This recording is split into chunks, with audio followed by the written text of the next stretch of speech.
there, welcome back to my channel. My name is SKYMAN Universe, and your Star Wars quote for today. Oh no, my young apprentice, I'm afraid it is you who are mistaken about a great many things. And today we've made it to the final episode of Ahsoka.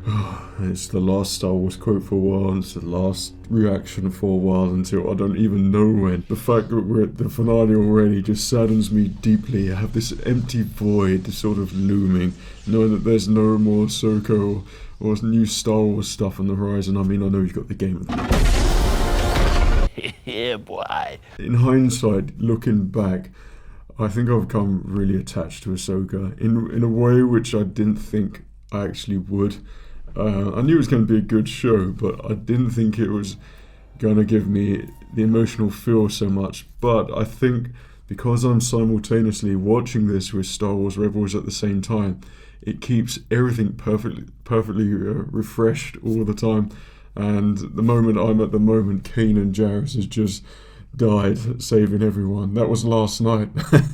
Governor Price. No! It's that refreshing of the mind. It's given me a completely new outlook for Star Wars Rebels. Like, I loved it even more watching it this time around than I did before. And I've just loved Kanan and Ezra so much, honestly. So that really hit me pretty deeply yesterday, last night. And having all those stories so fresh in my head, knowing that when they turn up in Ahsoka, it has even more meaning, like a deeper meaning, and you have a deeper connection and better enjoyment of the episode as well. One tiny thing I would have changed from last week's episode, I think it's just been on my mind a little bit, is the stormtroopers literally just being stormtroopers. And what I say is cannon fodder. I thought there really would be something a little bit different, a little bit more special. It really needed that, like the undying stormtrooper, which creates limitless possibilities for Thrawn, the Empire remnants, the relationship with the Night Sisters. It could have really sort of blossomed and manifested into something pretty awesome. So that's a shame, because it's like, what's the point with all the red ribbons around them? It's just a design thing. Why? Like, you might as well just keep them as normal stormtroopers if they don't do anything else apart from just get shot at and blown up. But that's the only thing. I would have loved to have seen just something a little bit spooky, a little bit threatening with these new stormtroopers, and that would have heightened Thrawn because he's commanded them and the Night Sisters as well, which would have been awesome. I love in the scenes as well, and I see it in Star Wars Rebels, calculating Thrawn and the fact that he's like, oh, you know, they're just wasting time, and as you can tell, we've just patiently been waiting, we're ready to head off soon. I love that so much. Obviously they're not gonna leave straight away, and it's gonna come to a head in this episode. But my thing is, with this final episode, how far are we going to go? As in, are they going to leave the planet, make it back to the galaxy, and then something big awaits her? Or is it more going to be the episode focused literally on the other galaxy, the unknown galaxy, and it would literally be the whole episode trying to stop him, and then he escapes? I mean, whatever happens, Thrawn has to escape, because if he doesn't, then I think, my goodness, what a terrible, terrible waste for such a great, amazing character. I don't even want to think about that at the moment, because I don't really want to comprehend that. But I feel like if they go back into, you know, the normal galaxy, they travel back through there, then there's going to be a lot of imaginative thoughts going on in my head, and sparks going off, and wondering what's happening to sequels, and if they're brave enough to let Star Wars develop into something, you know, something big and something exciting, with the possibility that Luke Skywalker was successful with the Jedi Order. I think that's always a thing in the back of my mind. A scene came up on my phone yesterday. It's from The Last Jedi, and it was of Snoke, and I still really felt attached to Snoke and where he was going. And it was the scene where he gets killed by Kylo Ren, where he's like, I cannot be beaten. Andy Serkis was so good, and it just still makes no sense why this being who has its own personality, etc., was created by Palpatine. I mean, we all know the answer to it, but in the story sense, it could have manifested into something really good. And I feel like Snoke probably could have been, I just literally thought it could have been one of 3 different types of Snokes, or 5, and he was bringing in an apprentice to basically betray him and use him to become these ultimate beings or something in the universe, ancient beings or something. You know, so many cool things could happen, but I can't help but feel this excitement that with this end episode could leave Star Wars in a completely, lead it in a new, completely different direction, an exciting one as well. That's a really good prospect, which I'm sort of clinging on to as much as possible. But going by last week's episode, I loved Ezra so much. I took to him immediately. Someone in the comments as well, because I was always going, you know,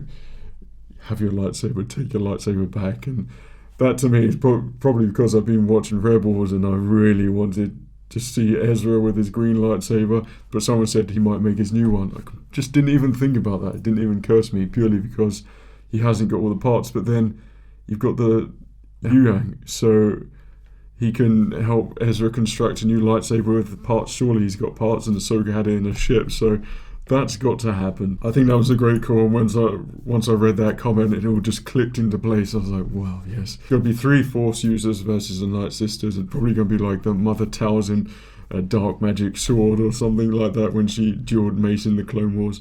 But yeah, if they're going to stop Thrawn, how they were going to get back? Are they actually going to go in the ring? Because there's no whales there anymore. What's going to happen to Thrawn's ship? Is that going to be left behind? Has he got an extra hyperspace engine put in there? Hyperdrive? You could speculate endlessly on what could happen in this episode. I think there's been so much mystery throughout that it sort of lends itself to that. But with Thrawn, is just magical to see on screen. Ezra is just very heartwarming to see on screen. Ahsoka I love so much because she looks awesome. She's developed into this really sort of familiar, warm character, and I didn't think I'd love her as much as I did, or do at the moment, so that's really good. Sabine, after watching God knows how many episodes of Rebels as well, like see, Rebels has helped because I've just connected with Sabine even more, and I see the actress who's playing her. She is Sabine to me, and I felt the same with Ezra in the last week's episode. So it's all like coming together nicely. If at the end, the one thing which I'm hoping for, so at the end, we all know what happens at the end of season 4 of Star Wars Rebels, and that shot where they're kind of, you know, together sort of thing and separate. I would love to have at the end of this season where they all come back together. There'll be something, I don't know, it would just hit very differently if that happens. It might not, but before we begin with the reaction, I'd just like to say I hope you've been enjoying all these reactions. One of the things which I love so much is watching Star Wars together, and if I had the capacity and facility to have a big cinema and do a big watch together, I would love that so much, where we all dress up, you know, and enjoy it together. That would be awesome. Which makes me think as well, in Star Wars Celebration, why didn't they have viewings of like the Clone Wars and Rebels and the other movies? Like, to watch Star Wars with Star Wars fans is like nothing. It doesn't compare to anything else. Like, you're amongst your people, and that's kind of what I want. So this is bridging the gap, so to speak. It's not, I'd never see these as Lycra's reactions. I feel like we're just watching it as mates together and being nerds and enjoying Star Wars. And at the moment, I feel all of my Star Wars stuff is being ignited, and I've been playing non-stop Battlefront and, you know, ridiculous hours in the morning when I can. Yeah, this is all thanks to Ahsoka, I think, at the moment, and that's a really good sign because it gets me excited. And I might have bought a movie replica Stormtrooper costume as well, and I might do an unboxing / suit up on it in the future, but we'll see. But I just want to say thanks, and it's been great watching it together. I just don't want this to end. I feel like there's a good more 6 episodes in this to make it feel like some amazing, huge things have been happening, but let's enjoy and watch.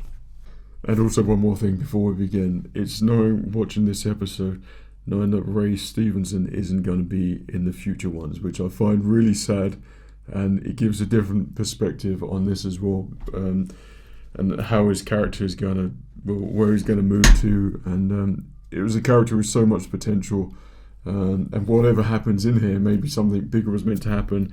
It's going to make it even sadder if we find anything about it. Let's begin. And also, C-3PO in last week's episode was very special and very magical as well, so I was very happy with that. Yeah, we love you, Ahsoka. You're Well, they're freaking all awesome. back together. But Ahsoka and Thrawn, I mean, what the hell is going to happen there? And is Thrawn going to fight? There's too many questions for this episode to contain all the answers. Hold on to your butts. Your ship looks beautiful, but it is in no state to leave. Is complete. Good. Very good indeed. There is little the Jedi can do to stop us now. I'll do anything to be in the Star Wars I've show, watched honestly. many an I worked so hard years ago to try and make that happen. It nearly happened with Rogue One, so close. Like I had a costume fitted and everything, and then it got changed last minute. Just to be in this would just be my dreams come true. It's my life's goal to be in something Star Wars. Who heard our dreams across the stars? Come forward. Hopefully she gets to wear the Night Sister attire as well. Life, My loyalty. Thrawn just enjoying the My show. life.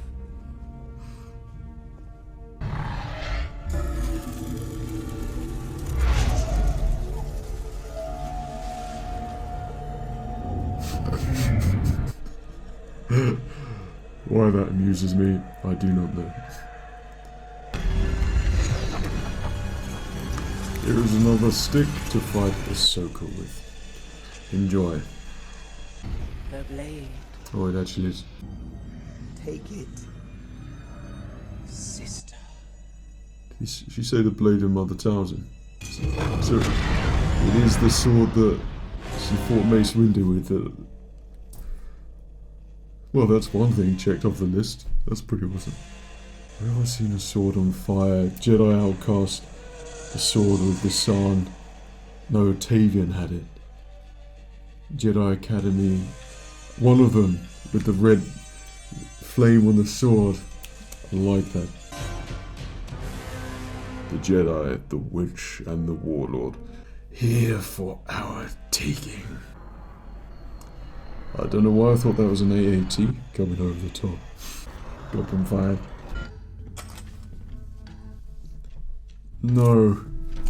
So, that's two things. That's not gonna work. Look, Oh, that's just beautiful. the blade emitter's too narrow. Now look here. Honestly. I've been teaching younglings how to construct lightsabers longer than you. That's just brilliant.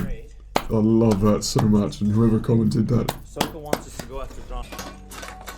Stop that. Everything in here is organized. Yeah, disorganized. Kanan Jarrus.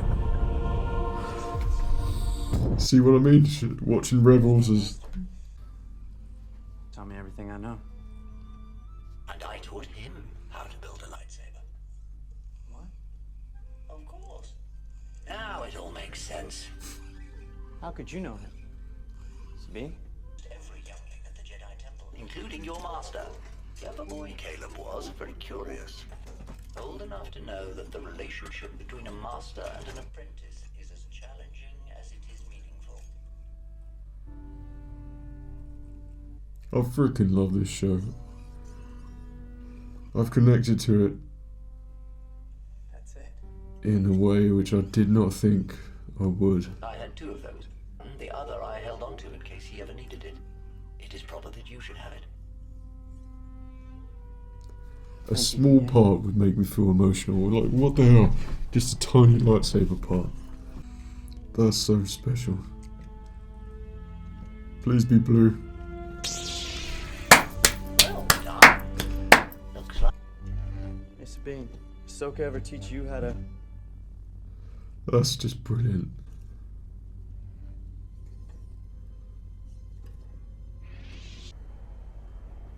Often no one understood my reasons, I love the Poncho so much. except my master. Anakin. I just had a horrible thought knowing that No matter what happens next. Anakin's time, era, is... It's way in the past. Like, we're beyond it. And that era was... The prequel era was my growing up era. Which is really sad to think about.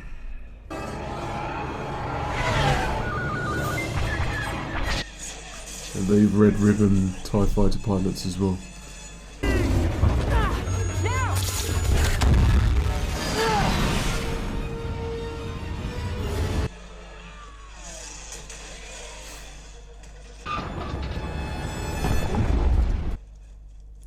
Oh bugger.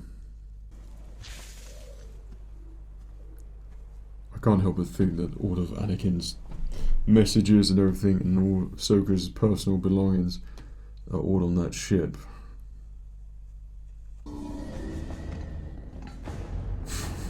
Why? I thought you were going.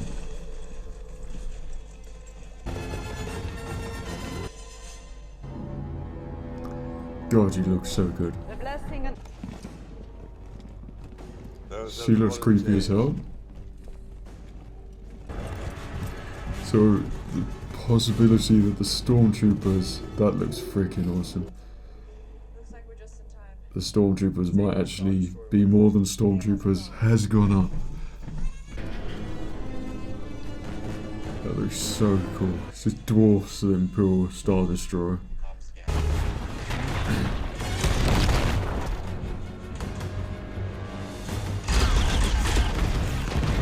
Why have they changed the cannon sounds for the Imperial guns? We all know the sounds they make. There's always this sort of deep... Dispatch the night troopers. I shall inform the Great Mothers. Even if they got up after being shot.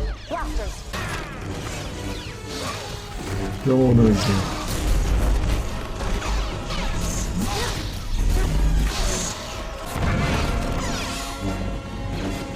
If they finish them all off, and then once they leave the room they will get up or something.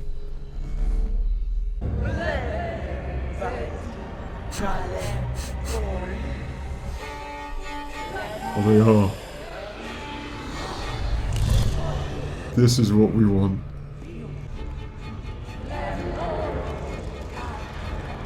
And if they're not tied to the Night Sister magic, once they're resurrected, that makes it even better. Now they all are zombies.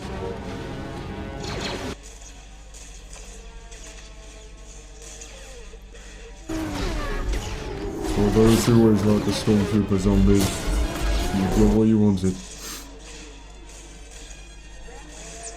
Nice moves. Bit creepy. She's been training. It's brilliant that he's taking his shit back as well. For the Empire. Well, good old Thrawn. So I'm confused who's zombies or who's normal stormtroopers now. Or night troopers. Now I'm looking forward to this one. Go on, I'll handle it. Welcome to Ray Stevenson. Baden. And his apprentice.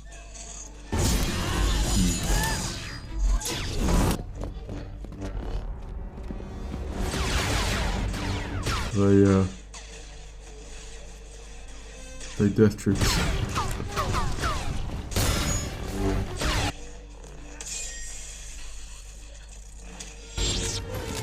I do love the Rogue One vibes.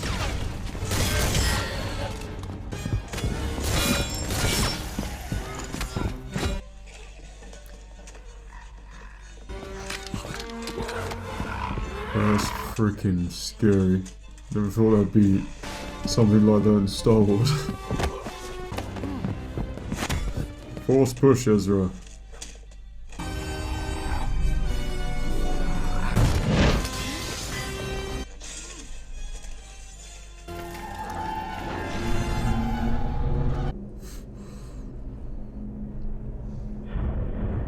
That's a long way. The longer you hesitate, the harder this gets. Come on! Go!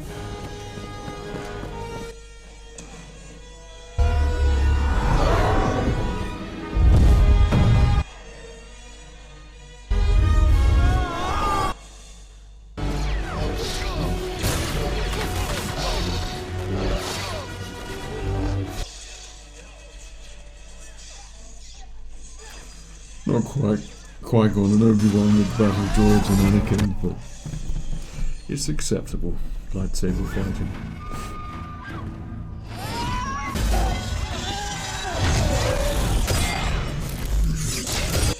Whoops.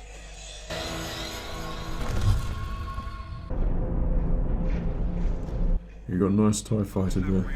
757 here. Copy. Thanks for the heads up. Still doing the impressions. Open fire.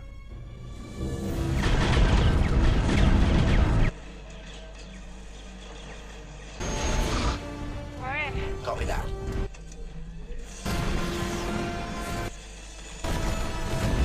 Now. So what are they gonna do? Land on the Star Destroyer, lock on, go in the hangar? I don't know. Does look freaking awesome. See, even the ring is just way more imaginative than the First Order ships, which were just bigger, and they got bigger and bigger, just from like the sake of being more threatening. Perhaps this is where a Ronin such as you belongs. Today, victory is mine.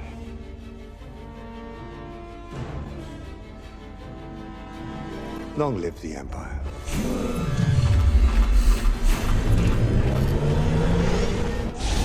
Ouch. Freaking hell. Ezra's gone back. Ahsoka Sabine left behind. What a speech, Thrawn. What a speech. I love that trail as well. It's just brilliant. The thing is, I suppose they are stranded because they don't have any hyperspace links or maps or anything for the Navi computer to go around a new galaxy, so literally cannot move anywhere without exploring. I just picture it in my head. Luke Skywalker going to Ezra Bridger.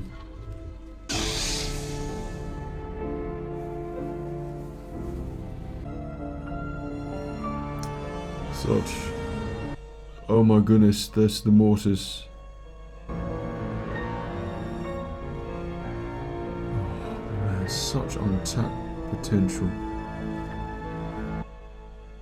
Oh. That's madness. But also crazy that no time has passed for their journey there to Dathomir. But amazing that we actually see Dathomir in live action.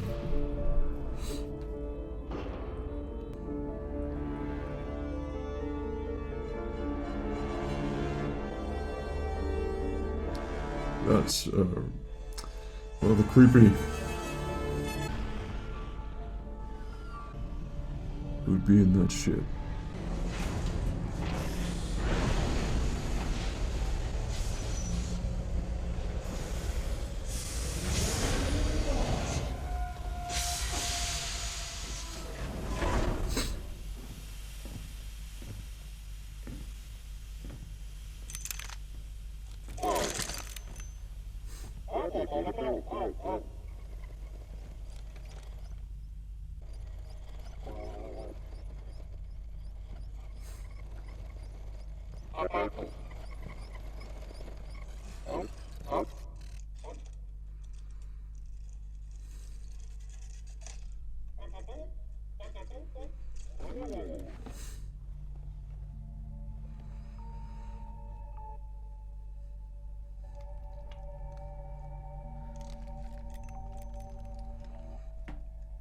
Ezra? Hi, Hera. Huh?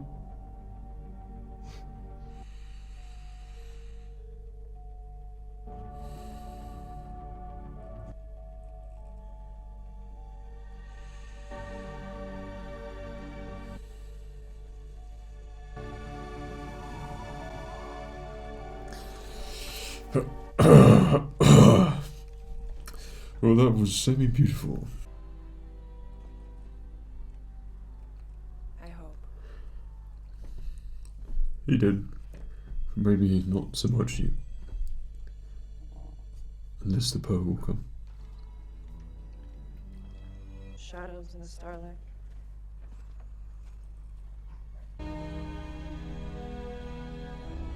Come on, Force Ghost, something. Be there with Ahsoka. Something. Anyone. Oh my god.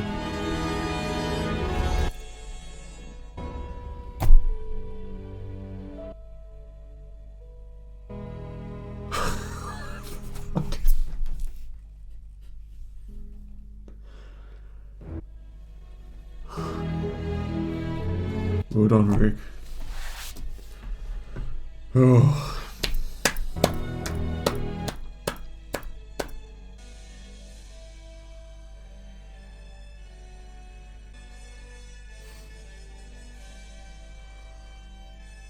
That's something which I do at the cinema. I'm the person who sits in the cinema until the credits finish because I'm there listening and enjoying the music.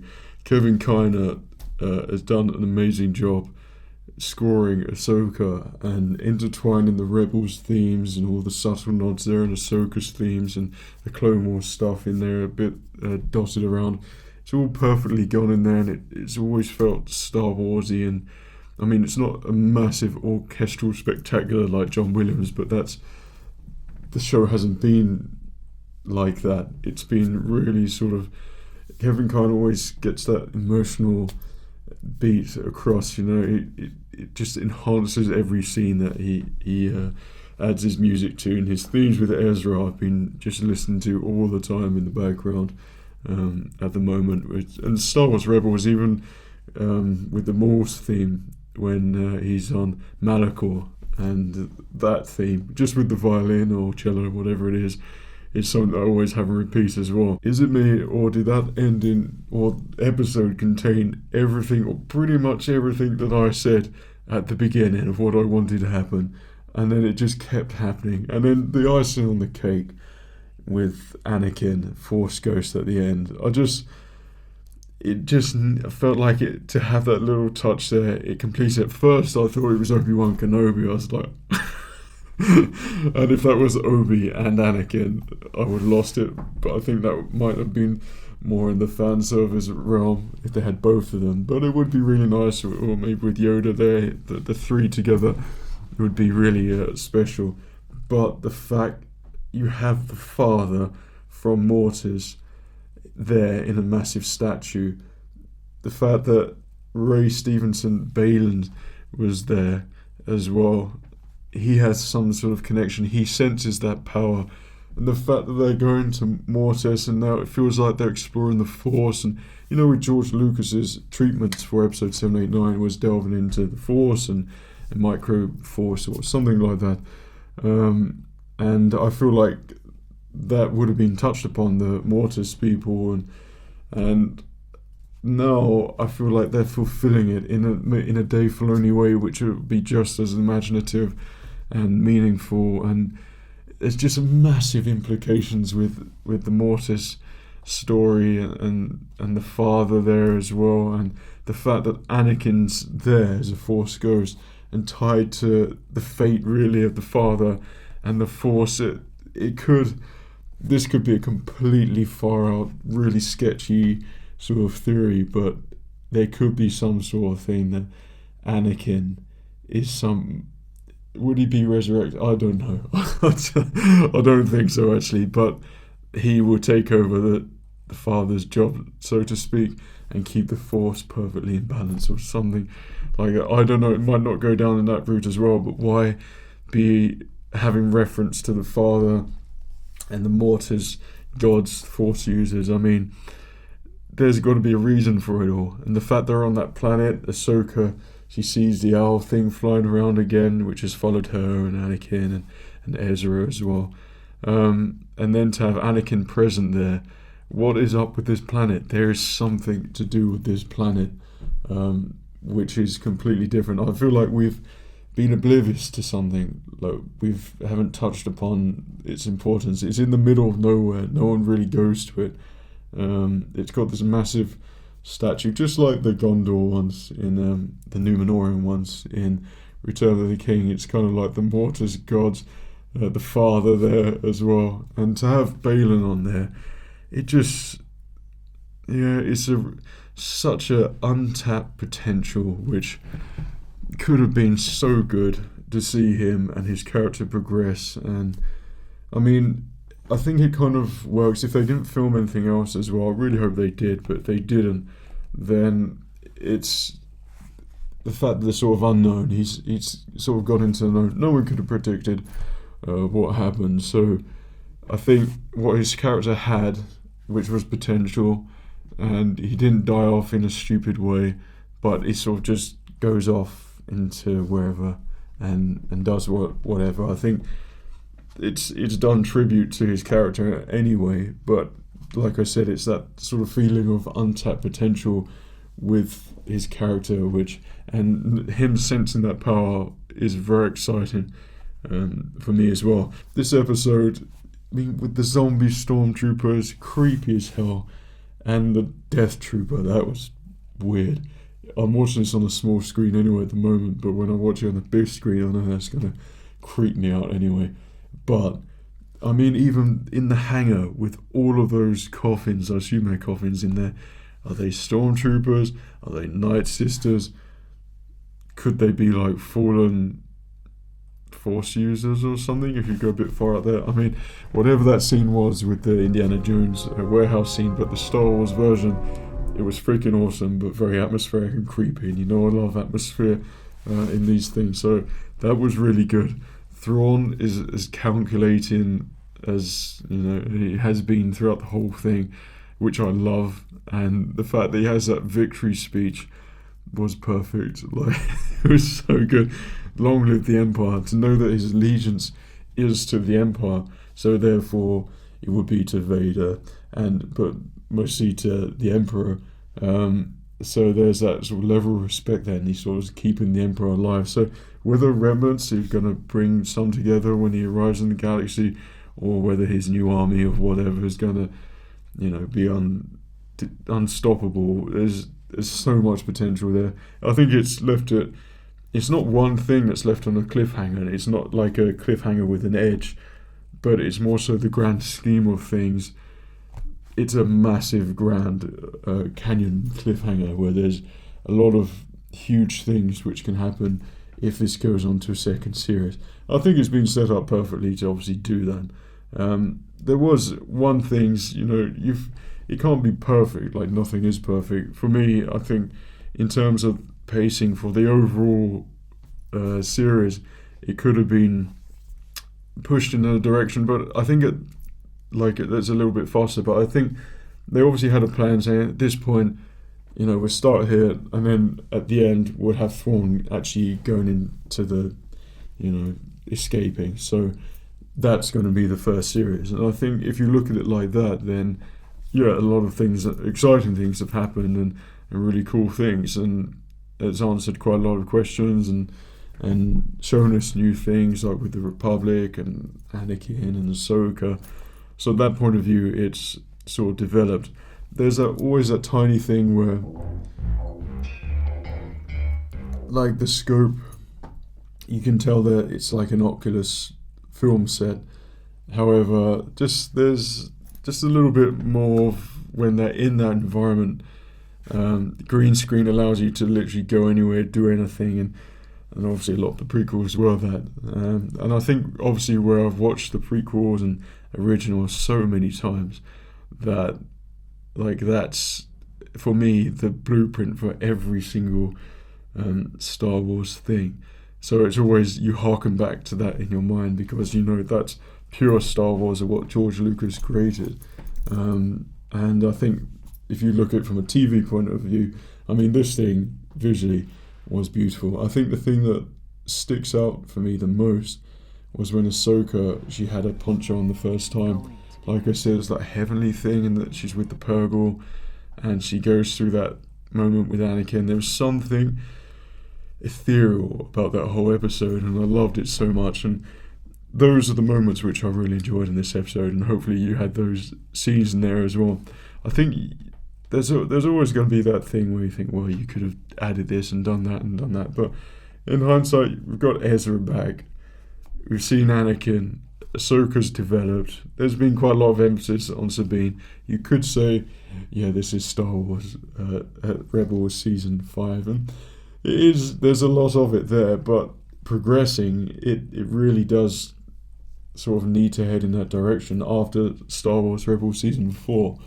But also, I mean, that was left completely unfinished. But also for Ahsoka as well, there was a lot on Ahsoka, but I would have perhaps had just a little bit more for her story. But there's always, Ahsoka was always the thing that was keeping it all together in a way. And she was always integral to it. So I wouldn't have minded if it was called Rebels Season 5. And that would have worked because collectively it was about all the characters and not purely just Ahsoka, a thing that was focused on her and going on all these journeys. But yeah, if you look at the season as a whole, I really enjoyed it, and I really was happy with what Dave Filoni has made. When am I not happy with what Dave Filoni has made? One of the things which I loved at Celebration, which I've always wanted to do, sit there and listen to him talk about Star Wars and how passionate he is about it and fans and things. And he's always trying to create something, with the fans' best interest at heart. I mean, we don't know what political thing could be going on at Lucasfilm and how he has to go about making it, but at the very core of it, Dave Filoni is trying to create something that George Lucas had created and share that vision and implement those things which he learned from him. So there's always that thing which, the appreciative thing, I feel, whatever he's attached to, I feel that, and Dave Filoni is the man. And has been the man for quite a long time for me, since early years of Clone Wars. So, it's just another thing that I know I'm going to rewatch it already. There's so many cool things in here which make it very rewatchable series for me. And as all the Star Wars shows goes, I mean, this has been one of my favourites as well. I think The Mandalore Season 1 and 2, for sure, because that was something new and inspiring. Ahsoka's has hit all the Rebel spots for me and continued Rebels for like Season 5. So emotionally, that's got me invested in there as well. So yeah, it's just a nice thing, and I'm hoping that Season 2 is a thing that's very much going to be in the works, and not before long we're going to be reacting to it and enjoying it together again as well. I always have that thing, I think, when I'm watching Star Wars now, where when you get older and you change and things, and emotionally, like it's hard to explain, but you feel it in a different way. You watch it in a different way, and you harken back to the person that you were before when you watch the things that you love, which you saw before as well. And that's what I really enjoy doing now when I'm older. So seeing the Anakin thing there, watching over Ahsoka, keeping an eye on her, or the fact that he's landed there, like he knows she's there for a reason, almost like the Force has guided her, or he's guided her, or he knows the journey that's ahead for Ahsoka. I mean, yeah, there's some really nice stuff sort of in that direction. I did a thing where I watched years ago actually, I made a very crude, but I scored and everything, Obi-Wan Kenobi fan film. I listened to that, and it just went through. I was doing stuff, I had my earphones in, I was listening to it, and all these ideas were sort of flooding back and things. And I wish I could get that sort of illustrated and animated or something like that, and scored properly. And it would be very much a fan film. But I think the story and the heart is still there for Kenobi, and it sort of focuses directly on him as well. But I have made, over the years, when I thought of something new, I've basically made, it's probably about 5 A4 pages long at the moment, for The Force Awakens. I've done the Last Jedi, and I've got to a point with The Last Jedi which so many complicated, interesting ideas came into fruition that I kept just adding and then changing the story to make sure that in the last one it would have the ultimate payoff for the characters, and a massive fan fiction, and I kind of feel like I want to get back to writing all that and doing that again. Maybe I will, and try and think of an interesting way to do that, because for me, I love Star Wars. I love writing stuff for Star Wars and Star Wars this, and I think Star Wars music, Star Wars stories, Star Wars characters, Star Wars scenes, everyday Star Wars lightsaber fights, walking around Star Wars. It's relentless for me, and maybe I should get on to writing those and try and make something as epic as I possibly can for that. Whilst we're in this sort of downtime in between shows at the moment, like I said, I've also got the Stormtrooper things, and I want to get out some Star Wars stuff and make some cool things there. So yeah, I really enjoyed this episode. I thought this was quite a magical episode, and that moment with Ezra and Hera and Chopper going there straight away, seeing Ezra sort of dressed up in a Stormtrooper again, that was magical, and I was trying to hold that in so much. I think I did a pretty good job, but like I said, it hits you in a different way. I'm pretty sure because of Star Wars Rebels, when watching it at the moment, where I watch it because it's so early in the morning and it's all dark and pitch black, you sort of watch it like you're half asleep, and your emotions are all heightened and everything, so you feel more attached to it. So I had seeing them together again, like he's made it and now he's doing it for Kanan, and the fact there could be a small, tiny potential if they are in the Force place with the veil of the Force, and Ahsoka can get in there, or Ezra can get in there, or if he manages to go to Lothal and get back to there, the potential that Kanan could be saved and all of the rebels are back together, that would just be the perfect ending, and Kanan comes back and they get to live as a family as they wanted to, and yeah, that would be really special. Or just join the Order or something like that. A happy ending is very much in need for the rebels, because they've been rebels for such a long time, if that makes sense. But yeah, so many things happened here. Love to hear what your favourite moments were in this show, and what you thought this final episode. Did it live up to your expectations? Were there certain things that you wanted to see specifically in this episode to lead on to season 2, and what would you think would be the best outcome for season 2, going by what we've had so far? There's too many questions to be told and to write about, but I'd love to hear them all and read them all. But overall, thank you very much, Dave Filoni, and thank you very much for watching it with me, and I hope you've enjoyed it as much as I have enjoyed making it as well. I love the Wednesday ritual of Star Wars. So until next one, take care of yourself, and remember, the Force will be with you always.